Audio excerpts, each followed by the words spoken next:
perfect. So Debbie's going to tell you a little bit about her. I'll tell you a little bit about me, and then we'll dive in. Sound good? All right, take it away. All right. Good morning. My name's Debbie LaRiviere, and I have been in the real estate industry since 2002. I actually have a background in sports medicine, so that's where I started my initial career. So real estate was my second career. In 2002 started that, and then as an individual agent and hired admin, grew a team, had a team down in the Orlando, Florida marketplace, and I was there for several years. We did consistently about 30 to 35 million. This is back when teams weren't the big thing to have, and so it was a lot of trial and error and figure it out. So I did that for a number of years. I have 3 daughters who are 16, 14, and 11. So I understand hair and drama. That's just what we do. So I tell you that because when I was initially getting into real estate, I got into real estate because I was having my first daughter and decided that I wanted to have flexibility in my life. Well, we know in real estate that that's just what they tell you to get you in. The other thing about me is I don't go part-time. So I was like, oh, I'll try this real estate thing part-time. I'll come out of sports medicine and just get started. And well, that turned into a full-time career. So grew the team, Orlando, and then the end of 2007, first of 2008, we moved to Wilmington, North Carolina, which is where I am now. Good time in the real estate market to move, right? So I was pregnant with my 3rd daughter at that time, came out of real estate and out of a career altogether to become a stay-at-home mom. And as you get to know me, that's amusing because my children were begging me to go back to work. I'm extremely driven, so I did go back into sports medicine. I had a friend who was looking to launch a physical therapy practice, and my husband said, well, my wife's at home, she's bored, she grows businesses, just talk to her. So I embarked in that adventure with him and helped him grow a physical therapy practice from back end, hiring, systems, insurance, all of those things, all along knowing that real estate was my passion. And so in 2013 decided to get back into real estate when my youngest got into preschool. So at that point in time, I was trying to figure out, do I go back into sales and recreate this team in the Wilmington market, or where is my place in real estate? So at the time I had gone to a local brokerage that was a small brokerage. They had about 10 agents. I had gone to their sales meeting and began speaking with the broker in charge there and decided that I would help them get this brokerage up and running. So over the course of about 4 years, I did my first year in sales because that's what the region required of me to do in order to become the sales manager or team leader of that company. And so from that point on, recruited over 300 agents, grew a hugely profitable market center, and did that until December of 2017. And then decided that coaching was my true passion.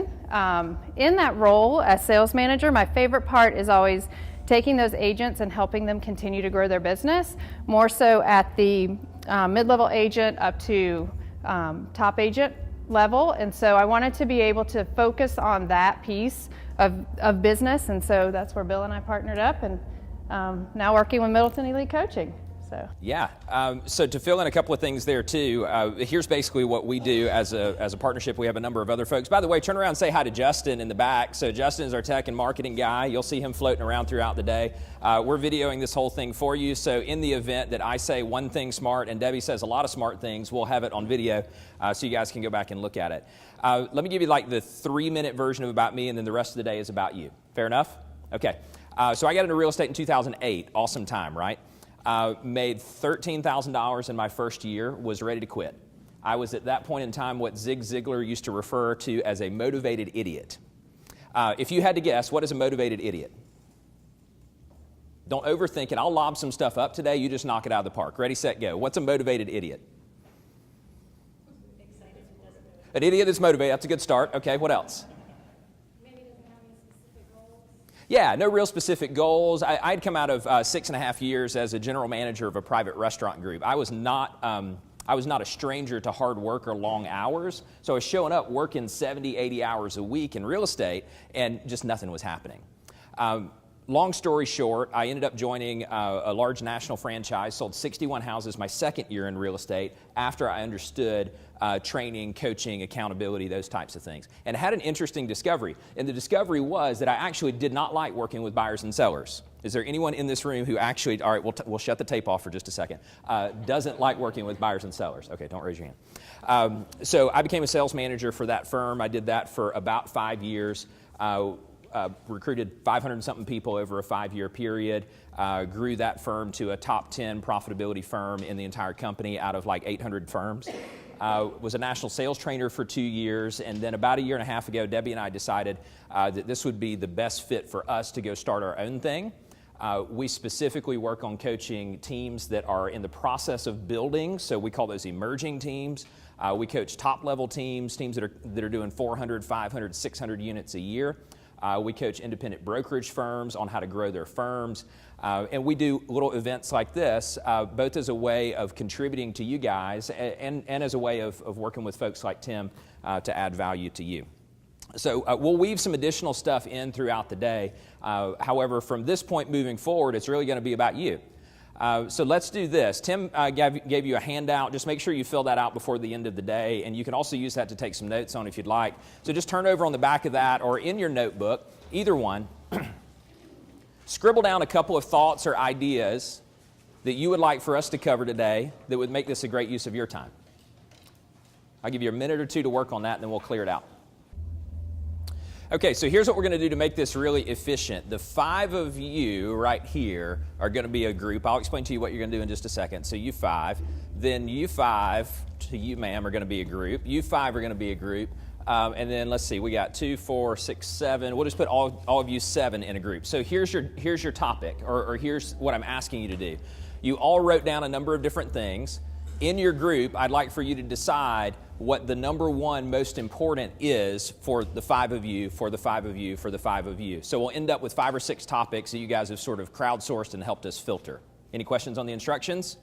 Okay, ready, set, go. I'm just going to go group by group, and I'll just have you give me your number one topic. I've already put on the board the couple of topics that some of you sent to Tim, and they were executing your business plan, accountability around executing on your business plan, lead generation, and lead conversion. So those were topics that have already been mentioned. However, if your number one is one of these, just go ahead and tell me. Obviously, with the amount of time that we have together today, we're not going to be able to get to a full page worth of items. So we're going to sort of figure this out together, what the top 2, 3, 4 items you guys want to dig in on, and then we'll go deep on those. Sound good? Okay, what'd you guys come up with? Systems. Okay, tell me more about that.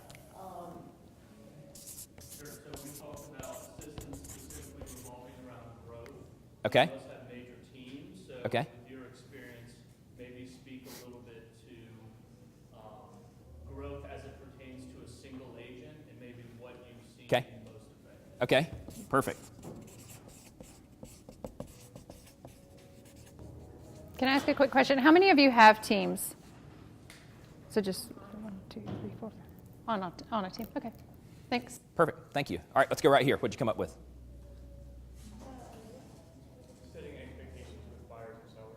Okay, tell me a little bit more about that, Darren.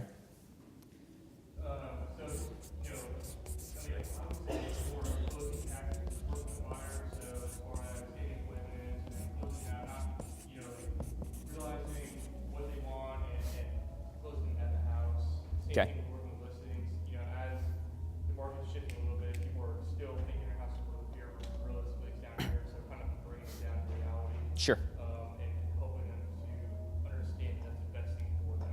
Got it. Okay, perfect. Thanks. Let's see. How about right here? What'd you guys come up with? Ours was lead follow-up. Okay. Like how much is too much? Okay. Where you're not a detailed person. All right. Perfect. Thank you. How about back here? We had follow-up. Lead follow-up? Lead management, spheres, Okay. All right. Got that. Okay. So of all of these topics on the board, what would you guys say is the most important that you'd like to start with? Lead follow-up. Lead follow-up. Okay. So let me hear from a few of you. What are your challenges in lead follow-up? How much is too much? Okay, what else? Bringing value to the follow-up. Okay, bringing value to it. Good. What else? Just getting responses. Getting responses. Yep. Okay. Time blocking for it. Right. Okay. Keep going. What else? What parts can we automate? Mm-hmm. Follow-up. Mm-hmm.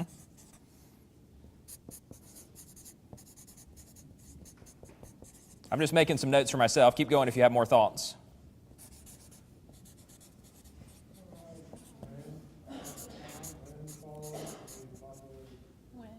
When? Okay. Mm-hmm. Maybe the right kind of script for the follow-up, so Okay. use the kind of zone you want or Mm-hmm. response you want. Okay, perfect. What else? This is great, by the way. You guys are on a roll.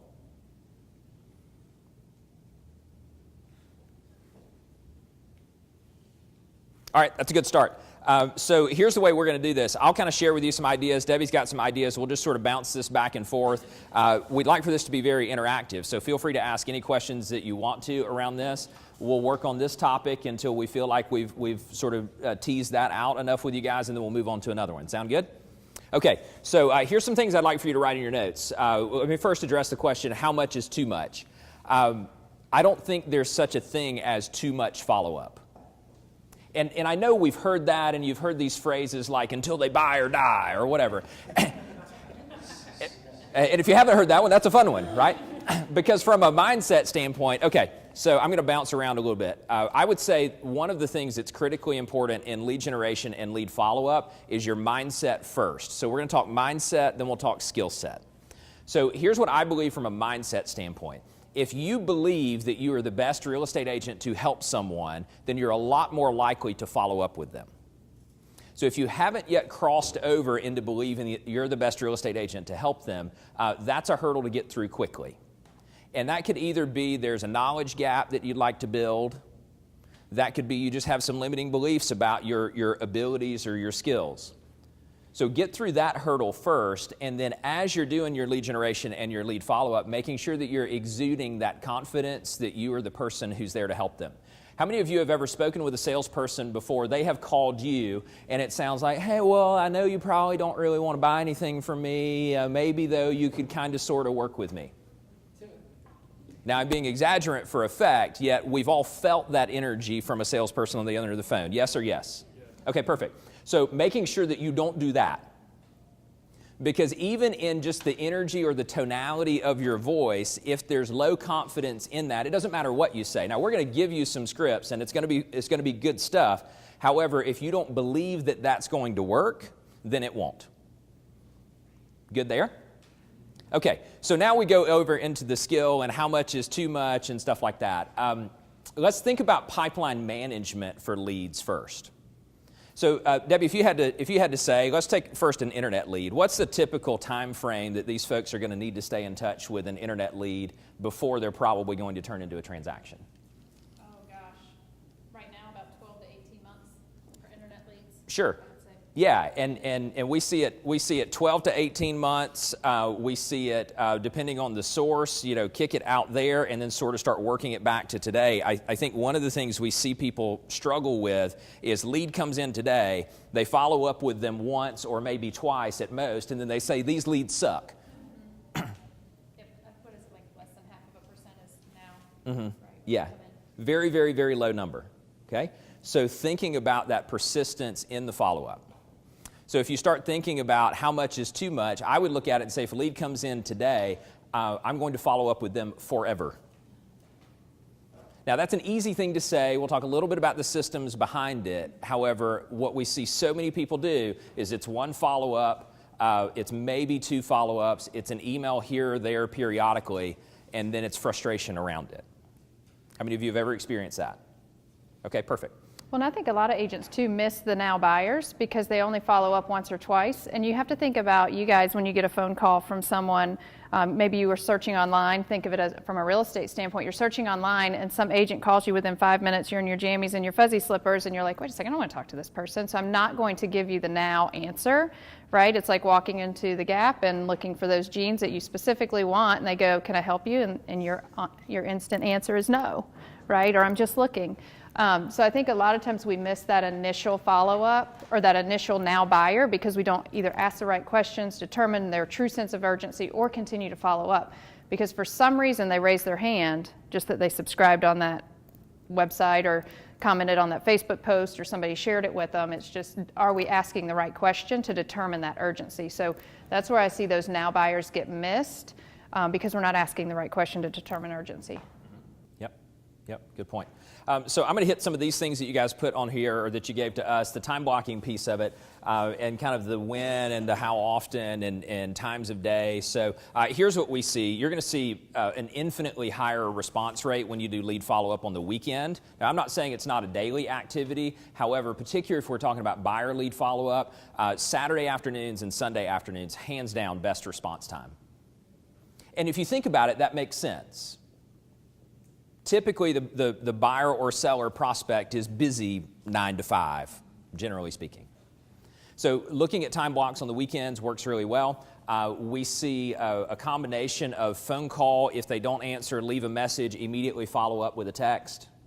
So that bam, bam kind of thing works best.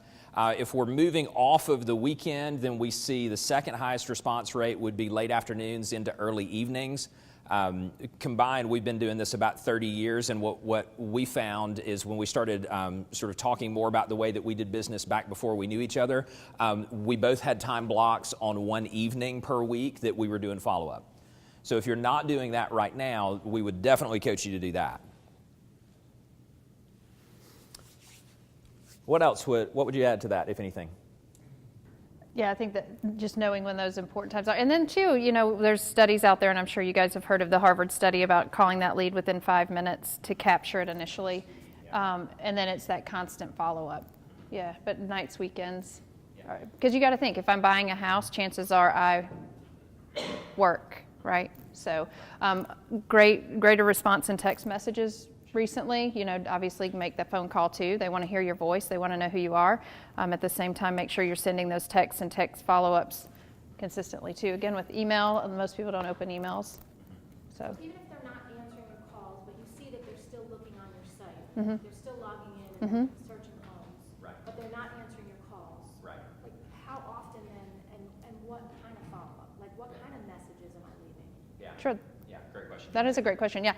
If they're still searching on your site, they're still raising their hand. That's how I look at it. And I'm always value until they say no, right? So if they haven't said to you, stop texting me, leave me alone, I'm really looking to buy a horse, not a house, then at that point we stop, right? So what type of things are we asking? Well, for me, it's just quick, how can I help you with your home search? Are you still considering a move in the Charleston area?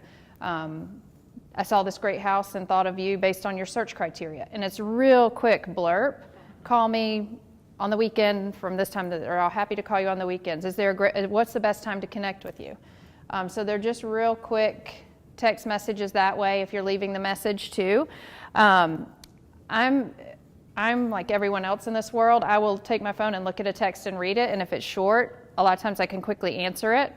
So just shorter is better. If I have to scroll like I'm on Facebook, chances are I'm 1, not reading it, 2, not answering it. So just real quick value type of thing. I'm always value. You know, what can you provide to them that's valuable? Maybe they favorited a house in a great neighborhood and you send them something about the neighborhood or how close the nearest boat ramp is from that neighborhood. Just various things that you can send out that way.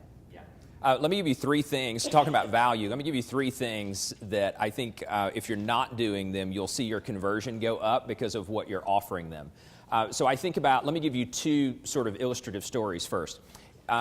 Think about lead follow-up like, I don't know about you, back in the day, long ago, I would occasionally go to the bar. And I would occasionally, this was long before I was married, I would occasionally look to meet people there. And let's imagine, though, that what I did is I showed up at the bar, and the first thing I said to the person that I sat down next to is, hey, are you ready to go home with me? That's a joke, by the way. Yeah. Well, okay. So 2 questions for you. Number 1, if I had done that, would it have worked? Probably not. All the ladies are like, no, and all the guys are like, sounds like a cool idea to me. If it did, it probably wasn't the first time she had said yes to that, right? Yeah. I guess I probably shouldn't tell jokes like that in church either. So, all right, so you can think about it that way. Sometimes what happens, though, is our scripting or what we're saying to the lead does not match their timeline or their sense of urgency. So if you've got, so as Debbie mentioned, 12, 18 months out, 6 months out, 3 months out, and your first communication with them is hard close for appointment, and that's not working, chances are it's because it's like sitting down next to somebody at the bar and saying, hey, you're ready to go home with me. It just doesn't match their timeline or their motivation. Okay, so if that's the case, then here's another way to think about it. I think about lead follow-up a lot like I think about fishing. How many of you, show of hands, fish or know somebody who fishes? Okay, right. Okay, so part of that is about bait. If you're just constantly casting this particular thing and nobody's biting, we'll change the bait. So here are 3 things that work really well in lead follow-up. And this is all information that they cannot get on their own. Could we agree that the buyer prospect believes that they can get everything on their own and therefore they don't need us? Okay, let's prove them otherwise. Number 1, coming soon listings. I'll give you the 3, then we'll talk about them. Number 1, coming soon listings. Number 2, top 5 or top 10 lists.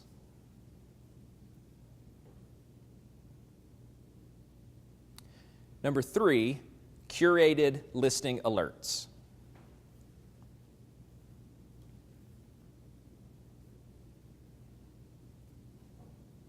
Okay, so let's kind of tease each of those out. Coming soon. Now, every market has different policies on coming soon, so I'm not here to tell you what you can or can't do in your market. That's not my position. You can go figure out how to do this within the bounds of what's legal or not in your market. However, you have a listing or your team has a listing or your firm has a listing that's coming soon that's not yet on the market. You can go into all the leads that you're working and say, okay, this listing is in this price range, and then you're just going to send a note out to each one of those people individually. Hey, our team or our team or our firm has a listing in this price range in this area that's going to hit the market in a couple of days. Would you like the information on that? It's not a here's the info, let me know if you have questions. It's a I have something, would you like it? Because this is about getting the interaction with them. Okay, so you're giving them something that they can't find anywhere else. Assuming that they're even moderately interested in buying, are they going to say yes to that? Yes. Sure, okay, yeah, exactly. So that's one of the things we're going to put out there. So every time you've got a listing that's coming up, I'd like for you to, in your brain, think about how can I put this in front of all of these buyers to elicit a response. Good there? Okay. Can I add on that, or are you switching to the next one? Okay, so coming soon's also, when you're speaking with these buyers, as one of the top agents in your area, you always have a coming soon list, right? So, because the reality is, if you knew that this buyer wanted this home, could you go find that inventory if it's not on the market? Could you create that list, right? So I always say, tell them you have a list because it's value. As a top agent in the area, I always know of homes that are coming to the market that aren't yet marketed because they're just not ready yet. So, right, exchanging the real estate terms for what someone would understand, properties that you can't find on Zillow, and delivering that message. Because if they said, oh, wow, I mean, that's value, right? If you know of a property that I can't find on Zillow or Realtor.com, you're the agent I want to work with, right? And the reality is, whether you have it or you don't have it, go find it. Right. Yep, it's a great point. Great point. Okay, so let's move to number 2, top 5 or top 10 lists. So this is something that may require a little bit of work to set it up in the beginning. And once you do set it up, it is very, very, very effective, both the first time you meet a prospect and in lead follow-up. So let's say that you took a price range of $200,000 to $300,000 in a particular area or sub-area. And you looked at all the listings in that price range, and you personally went through all of them and said, here's what I think are the top 5 in that price range. So this is based on your professional opinion, based on your experience. It's a somewhat subjective list. However, the buyer in that price range, they have access to all of the information. However, sorting through it and making sense of it is something that's very time-consuming. So let's say that you meet someone at Starbucks and they see your name tag and they happen to ask you about real estate, and you find out that they're looking in a price range like that. and you were to say to them, well, I have a list of the 5 best properties in 200 to 300 in that area. Would you like for me to send you that list? Do you think they're going to say no to that? That's almost always a yes, because now you've created something of value. You have saved them time, which is the one commodity that everybody can trade. You may want to write that one down. So now if you did that in each price range, in each area, and then you just updated that on a regular basis, every time a new prospect comes in or you're going back to follow up with old prospects, you could just say, hey, I looked through all the listings in the market. Here are the 10 best deals in 300 to 400 or 200 to 300. And just go wide price brackets first, and then you can kind of narrow it over time if you'd like to. Good there? You put the opinions with it? Opinions with it? It's a good question. I'm probably not going to put it with the list. I'm just going to say, I have a list, would you like it? They say yes, I'm going to send them the list, and then my follow-up is, what did you think about the list? And then if they're like, well, why did you put this one? Then now we've got this back and forth dialogue going, which is really what I'm looking for there. Right. Yeah, good question. What would you add to that? Just outside of lead follow-up, a great tool to use at open houses. If you're doing open houses, to have a table tent card that says, for the top 5 properties in this price point, obviously have that house on it if you have it, but not have the list there. Sign in, register, and I'll send that list over to you, because the key is capturing valid information. And a lot of times by the time they get to the sign-in sheet, they've come up with a name that they're really not. That's a whole nother talk on how to do open houses, but that's a really great tool, and you can do it from value of listings, you can do it price, are you interested in what your home is worth type things. Sure. Yeah, it's a great point. Yeah, great thing to have at an open house. And to Debbie's point, making sure that, and you might do a top 5 or a top 10 in a wide price bracket in that general area, and make sure the subject property, the one that you're doing the open house on, is on that list, because that gets really weird if the seller rolls in and signs up on the list and you send them that, and they're like, wait a second. So make sure you do that. And I've even seen where they've done either wide price range, or let's call the house 250, 2 to 250, 250 to 300, because sometimes you have people come into an open house thinking the home's going to be 225 and it's 275, and so that's giving them the reason to sign in too, because they don't want 250 to 300, they need to buy at 225. So offering a couple different options, or even a column that says what price point. Yeah, great point. Any questions on either of those, and we'll talk about curated listing alerts? Is this helpful information, or are we just entertaining ourselves right now? Okay, good. All right, good. Thank you. Yeah, both of our love languages happen to be words of affirmation, so you just keep it coming. Right, yeah. Okay, so number 3, curated listing alerts. This is probably the biggest missed opportunity in automated lead follow-up. So let me give you an example. Someone comes to your website and they sign up, and their search criteria are they want a 3-bedroom, 2-bath house anywhere within the 3 counties around here, and in a really wide price range. And then your system automatically generates an alert, and then tomorrow they get an email that says, congratulations, 147 properties fit your search criteria. Is anybody going to look at that email? No, you're toast. So you're just going to delete it, and every email that looks like a listing alert that comes through from now until the end of time, they're going to ignore. Okay, now that's not your fault. That's just a limitation of the system initially. All right, so if you think about it this way, part of what we're looking to engage them on is the more information that we can get from them about what they're looking for, the more we can dial that in. We can dial in price range, we can dial in all the other data points that your system will allow, and the more we get that dialed in, maybe tomorrow or next week, I'll give you some ideas on this in a second, they get an email that says, congratulations, there are 4 new properties that fit your search criteria. Are they going to look at that email? Yes. So if you can even if they're 12 to 18 months out, if you can work through with them how to dial that in, now your system is just going to handle it for you. You guys with me there? Okay, so one of the easiest ways that we see this happening is you call them, you don't get them, you text them, and you might say something like this on the text.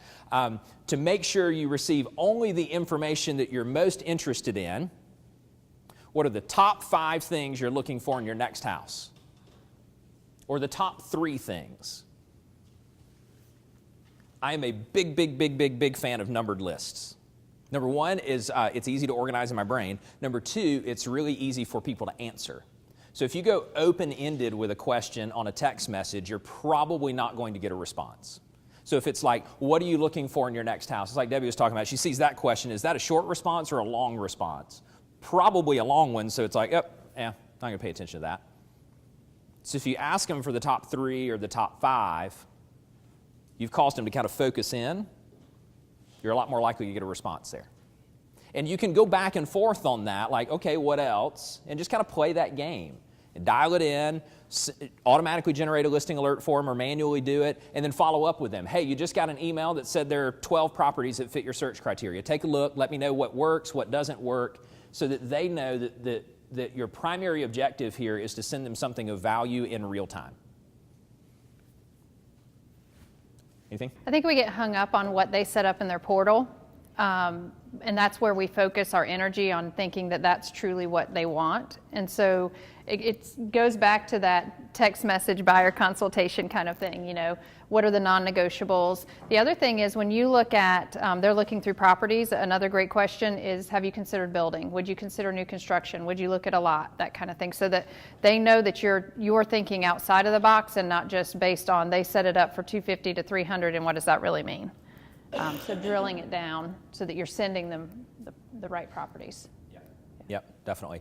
How many of you have, still with this lead follow-up lead conversion thing, how many of you have old leads or quote, dead leads that are just in some random bucket somewhere that you'd like to see if you could revive? Okay, good. So let me give you a couple of easy ways to do that. So the first, just write a quick question. And there are 2 variations of this. One is what we call the quick question email, and one is the quick question text. So these are individual emails, not a mass email. Let's start there. Subject is quick question. Body of the email is, hi, it's Bill from so-and-so Realty. Quick question, are you still interested in buying a home in the blank area? So if you have narrow information about where they were looking, you go narrow. If you don't, it could be Charleston area or Mount Pleasant area or whatever area you service. And that's it. That's all that's in the email. It is not uncommon that we will see 20 to 30% of cold, dead leads respond to that email. Now, the trick is you got to do it individual email, though, because if you do it like a MailChimp or some sort of mass email, it gets hung up in spam filters and promotions filters, and statistically only like 15% of people are going to see the email anyway, so you're just playing a really, really low numbers game. If you do just manual email of that, you're going to see a really strong response rate. You can do that exact same thing via text message. Now, when you go the text message route, let's say, let me give you 2 examples. Let's say that you have hundreds or perhaps even thousands of old dead leads somewhere that you just kind of wonder what's in there. So let me ask you this question first. Is there active, valid business in those 100 or thousands or whatever? Sure, okay. So here's the easiest way to do that. You take all of those phone numbers and you load them into some mass texting system. So the one that we prefer is called Easy Text, the letter E, the letter Z, and the word text. There are a handful of them out there. So you load all those phone numbers into that, and then you send the quick question text to however many that is. Let's just say to have a number to work with, that's 1,000. So you send 1,000 texts. It's going to cost you 4 or 5 cents to do that. So let's call it $50. So for $50, you're going to send 1,000 texts in the push of a button with that quick question. What we have seen from that, and it's all over the board depending on how old or cold or dead the leads are, it's not uncommon, though, that we'll see 5 or 10% of those people who will engage and say, yes, they're interested. And you'll also get a whole bunch of people who will say, no, because I already bought. And that'll sting, and just get over it. Because it's going to happen. So that's a really, really highly leveraged way to do that. You can do the same thing, just manual text. Let's say you got 50 or 100 or something like that. You kind of wonder where they are in that process. Send the quick question email, see what you get there. Then just send the quick question text and see what you get there. Here's another thing that's working really well for the... I'm sorry. Go ahead. Just doing both? I'm sorry? Both? I would do both, yeah. Same exact verbiage? Uh-huh. Okay. Yep, exactly. Yep, same exact verb. So the question is, do I do both? Yeah, because you're going to get different. Some people are going to respond via email. Some are going to respond via text. A high percentage of them are not going to respond at all, and that's okay. So anything you would add to that? Yeah, with the text, what I found a little more successful is instead of putting your name, Debbie LaRiviere at XYZ Realty, turning on my signature when I do that, or putting the signature if you're doing it as a mass text at the bottom, because if they read, hi, this is Debbie LaRiviere with XYZ Realty, a lot of times they stop reading there. So if you said, are you still considering a move within the Wilmington area, Debbie LaRiviere, XYZ Realty, it sparks the question first, so they're going to read further. Yep, great point. Any other questions on that? Okay, let me give you one more that's working really well. This is all about getting people to respond. Like you can see, there's a common thread to what we're discussing here. These are all value add or specific tactics to get engagement, because I would bet that all of you are really good if you can get people to respond. Agree or disagree? Yeah. Okay, cool. All right, so let's say new lead comes in. Your first action is to call them within 3 minutes. Not hours, they've already moved on. You guys know how important speed to lead is. So within 3 minutes, you call them, they don't answer, you leave a message. As soon as you leave that message, you send them a text. And that text, in this case, that text is their first name, ? So if you're texting me, you're just going to say Bill, ? And then you're going to call them right back. Now, as weird as that sounds, they are far more likely to pick up on that second call. Now, I got to tell you, when we first started talking to people about this and we started getting feedback from them, I resisted this because it annoys I won't cuss in church. It annoys me when people call me back to back to back. Because it's like, if I didn't answer the first time, I'm probably not going to answer the second time, unless it's my wife, in which case I will, because that's like the emergency signal, because the bat signal didn't work. Anyway, that is working really well, though. So call them, leave the voicemail, text them, their name, ? And then call them again. Now, is it going to work every time? No. We're just playing a probabilities game. Here's all we're doing. Anything else? Okay, so we hit time blocking. We hit how much is too much. The answer to that is there's no such thing as too much. Can we go back for just 1 second? Sure. What did you say when they pick up pissed because they're on their, eating dinner? What do you say?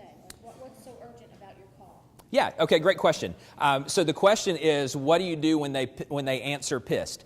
So here's what I'll tell you from my experience of having probably done tens of thousands of sales calls with people. Very rarely do they answer pissed. Like if they're pissed, they're just going to ignore it. And if they do answer, then keep in mind that, number one, you're the best real estate agent to help them. Number two, they just came in as a lead 3 minutes ago. So in this case, they came in through your website or whatever other source, okay? So now you've got different things that you can offer them there, okay? Yeah. So you want to thank them for coming in however they came in through your website. You wanted to ask them real quick, what are the top 5 things they're looking for in their house? So let me give you just a couple of different questions. I'm glad you triggered this thought. A couple of different questions you can ask to kind of get the ball rolling with them. I'm looking for their motivation. And here's the easiest way to find out motivation. I'm going to ask them what their time frame is for purchase, and they're going to lie to me. I'm aware of that. They're not intentionally lying to me. They just don't know if they trust me enough to give me the real answer. Would you agree or disagree with that? Okay, so typically they're going to say, well, 3 to 6 months, or we're just looking, like, going into the store or something like that. So here's how you really zero in on it. So they say 3 to 6 months. You say, great, let me ask you this. If the perfect, emphasis on the word perfect, if the perfect house came on the market for you tomorrow, is that something you'd be interested in moving forward on or not? Now, you're going to get answers all over the board there. However, that's going to cause them to think. And they might say, well, if the perfect house came on the market, then I guess we probably would want to move forward on that. So now we're into questions about pre-qualifying and financing and handing them over to Tim and, all those things. Or they might say, well, I guess, if the perfect house came on the market, that we wouldn't be interested tomorrow because we got like 2 months left on our lease, so we'd be interested in the perfect house 2 or 3 months from now. Okay, great. When you think about the perfect house, what are the top 5 things that would need to be in the perfect house for you? So we just weave that right back in. You guys good there? So now that you have the top 5 things, now we can go into curated listing alerts and the value that comes from that. So all of this starts to connect again. Good there? If they're chatty, I like to weave in, are you the only one purchasing the home? Because if they have a spouse, significant other, partner, whatever they have, it's, okay, now what would that person say as far as the top 5 things? Because I'm going to tell you what I want, and my husband's going to tell you it has to have a garage, right? Or a shed, or a man room, or whatever else.